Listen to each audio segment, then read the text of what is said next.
This is CNN Breaking News. Welcome back to our continuing coverage of the attacks in Christchurch, New Zealand. Now, police in New Zealand are urging people to stay off the streets and to avoid mosques in the coming hours after mass shootings at 2 mosques in the city of Christchurch. At least 49 people are dead, many others seriously wounded. This happened around 1:40 in the afternoon local time, the busiest day of the week for many mosques when worshippers gather for Friday prayers. One man who witnessed a shooting at Deans Avenue told reporters how he and others hid under cars and tried to jump the fence to escape. We heard, the firing, and it was from the main entrance of the building. And then everybody just ran toward the back doors just to save themselves.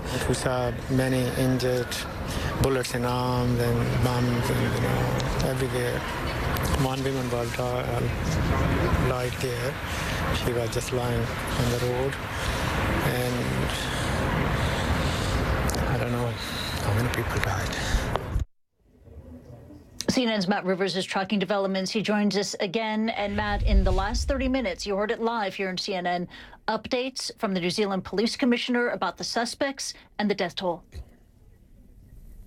Yeah, absolutely. We're getting, this information coming in slowly but surely, Christy. We heard from the Prime Minister herself a bit before. We heard from the police commissioner, and the facts keep getting worse. Frankly, 49 people now confirmed dead, 41 of whom, according to the police commissioner, were killed at a mosque on Deans Avenue in Christchurch. 7 more killed at the mosque on Linwood Avenue, and of the 40 people that were being treated at a hospital in Christchurch, one of them has died so far. Given, though, the amount of people in that hospital, we could very well see this death toll continue to rise. We just don't know, but it is already a horrific number. 49 people have been killed so far. As for the people who have committed these crimes, according to the police commissioner, one man, a white male in his late 20s, as he was described to the media, has been charged with murder. He will appear likely in court tomorrow morning in New Zealand. 3 others throughout the day today have been apprehended as a part of this investigation, according to the police commissioner. One of those people, although all 3 were carrying firearms or some sort of weapon and were in the vicinity of these attacks,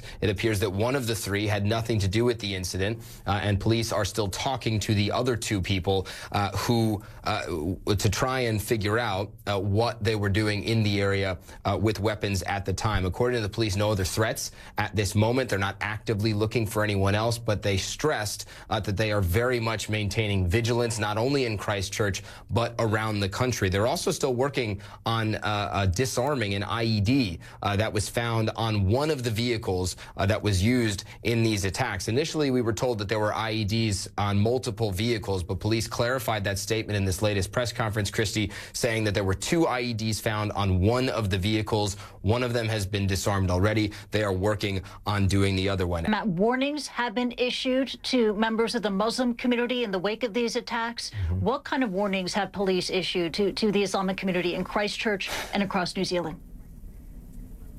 I mean, they're basically saying hunker down. They're basically saying don't go visit one another, stay at home, keep doors locked, try and avoid the threat that could come with any sort of copycat attack. Now, again, police are not saying that they are anticipating other attacks, but they say it's never safe to assume anything.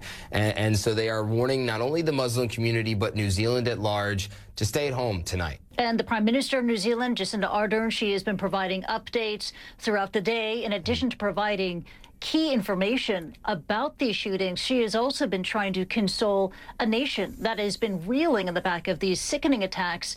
What has been her message?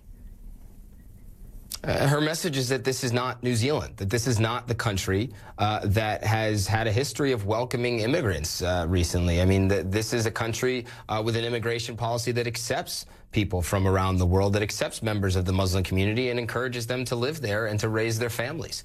This is, the words that she said is that that the attacker or attackers, depending on how this shakes out, may have chosen New Zealand, but that New Zealand utterly rejects these attacks. That's where her words in a press conference, you could see the emotion in her face. You could see her struggling with this, as everyone in New Zealand likely is at this point. But her message is that this is not who we are, and that people should be compassionate to one another tonight, that people should bond together, and that they should not let New Zealand's image, not let the character of the people of New Zealand be tarnished by these attacks, that this is not who New Zealand is. Yeah, this is a moment of extreme crisis, loss, and a moment for New Zealand to come together. Matt Rivers reporting. Thank you.